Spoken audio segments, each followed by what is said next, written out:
Have you ever sent an email or said something in a meeting that you thought was perfectly professional, but the other person reacted with coldness or hesitation? In English, there's a very thin line between being direct and being aggressive. Most textbooks teach you the correct grammar, but they don't teach you the politeness strategy that native speakers use to maintain relationships. Today, I'm going to be sharing 5 common business English mistakes that make you sound rude and exactly how to fix them to sound like a leader. Mistake number 1, the imperative trap. The first mistake is using the imperative mood. In many languages, saying, give me the report or send me the file is just efficient. In English, it sounds like a command to a servant. Even if you add please at the end, it can still feel quite bossy.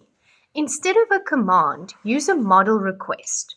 Try, I was wondering if you could send me the file, or would you mind sending that over when you have a moment? By adding, I was wondering, or would you mind, you give the other person the psychological space to say yes, which is much more professional. Mistake number 2, you language versus I language. Mistake number 2 is using you language when something goes wrong. If you say you didn't explain this clearly, or you made a mistake here, you are pointing a finger. That makes people defensive and kills collaboration. The fix is to shift the focus to yourself using I language. Instead of saying you didn't explain this, try say, I am not sure I fully understood this point yet. Could we go over it again? You are taking the blame for the confusion, which allows the other people to help you without feeling attacked. Mistake number 3, the direct disagreement mistake. Number 3 is saying, I disagree or that's wrong in a meeting. While honest, it is a total conversation killer. Native speakers almost never disagree directly in a professional setting. Instead, use the agree to disagree buffer.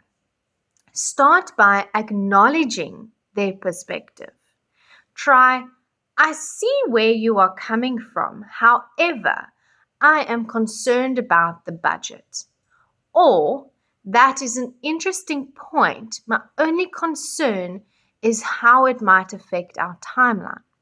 This shows you are listening, which makes your disagreement much easier for the team to swallow. Mistake number 4, the why interrogation mistake. Number 4 is starting questions with why. Questions like, why is this late? Or why did you do it that way? It sounds like an interrogation. It feels like you're asking people to justify their existence. To fix this, use softened inquiries.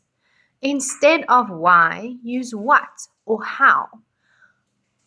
As an example, what caused the delay in this project? Could you help me understand the process behind this decision? It sounds curious and helpful rather than being perceived as rude. Finally, our last mistake number 5.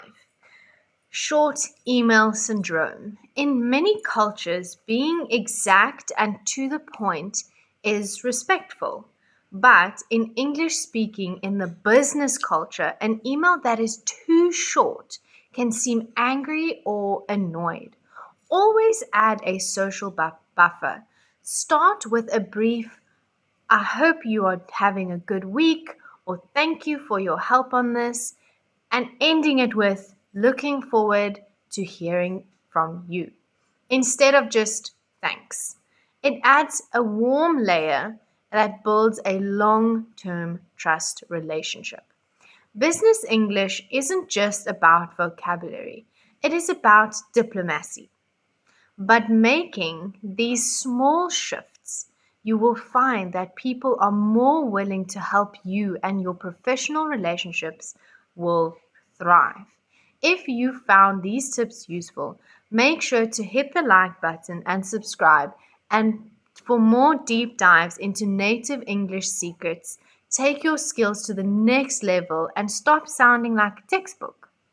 Join our online English courses taught by us, our native speakers at Lexicon 101 today. Thank you for watching, and I'll see you in the next lesson.